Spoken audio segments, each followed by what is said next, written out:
जय जय माँ, जय जय माँ, जय जय माँ, जय जय माँ।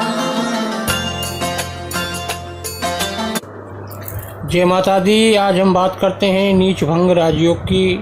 ज्योतिष के अनुसार कुंडली में ग्रह उच्ची, मूल, त्रिकोण राशि, स्वय राशि, मित्र राशि, सम राशि, शत्रु राशि और नीच राशि में उपस्थित होता है।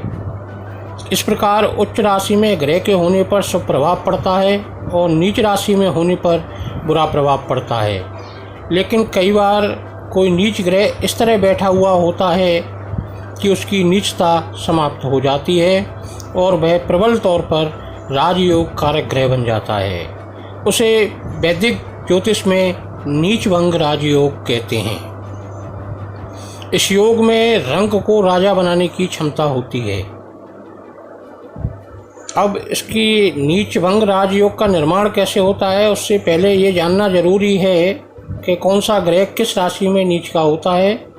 सूर्य तुला राशि में नीच के होते हैं, चंद्रमा वृश्चिक राशि में नीच के होते हैं, बुध मीन राशि में नीच के होते हैं, गुरु मकर राशि में नीच के होते हैं, शुक्र कन्या राशि में नीच के होते हैं और शनि मेष राशि में नीच के होते हैं।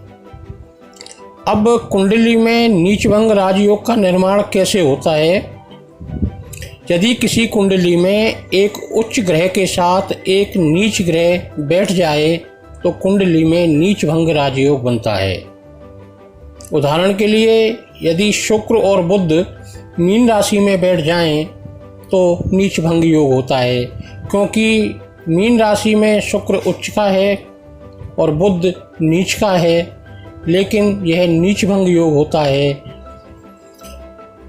अब दूसरे उदाहरण में देखते हैं। यदि किसी कुंडली में कोई ग्रह अपनी नीच राशि में बैठा हुआ है और उस राशि का स्वामी लगन से या चंद्रभाव से केंद्र स्थान में स्थित हो जाए तो भी नीच भंग राजयोग बनता है। उदाहरण के तौर पर बृहस्पति की नीच राशि मकर है और मकर का स्वामी शनि यदि चंद्रमा से केंद्र स्थान में स्थित हो तो नीच भंग राजयोग बनता है। अगला सिद्धांत है, यदि किसी कुंडली में कोई ग्रह अपनी नीच राशि में हो और उस राशि में उच्च होने वाला ग्रह चंद्रमा से केंद्र स्थान में हो तो भी नीच भंग राजयोग बनता है। उदाहरण के लिए शनि की नीच राशि मेष है और सूर्य की उच्च राशि मेष है। सूर्य चंद्रमा से केंद्र स्थान में स्थापित हो तो इस राजयोग का भी निर्माण होता है। अगले सिद्धांत को देखते हैं। यदि किसी कुंडली में नीच ग्रह के स्वामी की दृष्टि भी किसी नीच ग्रह पर हो तो भी नीच भंग राजयोग बनता है। जैसे बुध की नीच राशि मीन है और मीन का स्वामी गुरु है और गुरु की दृष्टि बुध पर हो तो भी नीच भंग राजयोग बनेगा। यदि किसी कुंडली में किसी ग्रह की नीच राशि का स्वामी और उसकी उच्च राशि का स्वामी परस्पर केंद्र स्थान में हो तो भी उस ग्रह की नीचता भंग होती है। उदाहरण के तौर पर मंगल की नीच राशि का स्वामी चंद्रमा है और मंगल की उच्च राशि का स्वामी शनि है। दोनों परस्पर केंद्र स्थान में हो तो भी नीच भंग राजयोग बनता है। इसके अलावा यदि किसी कुंडली में नीच का ग्रह बकरी हो तो भी नीच भंग राजयोग बनता है, लेकिन उसके प्रभाव कम होते हैं। यदि नीच ग्रह कुंडली में 9वें घर में उच्च का हो जाए तो भी नीच भंग राजयोग बनता है। अब बात करते हैं कि इन नीच भंग राजयोगों के क्या प्रभाव पड़ते हैं। यदि किसी व्यक्ति की कुंडली में सूर्य की वजह से नीच भंग राजयोग बना है तो उसे राज्य की तरफ से लाभ प्राप्त होता है। व्यक्ति अपनी नीतियों को वरिष्ठ लोगों के सहयोगों से सफल बनाने में सक्षम भी होता है।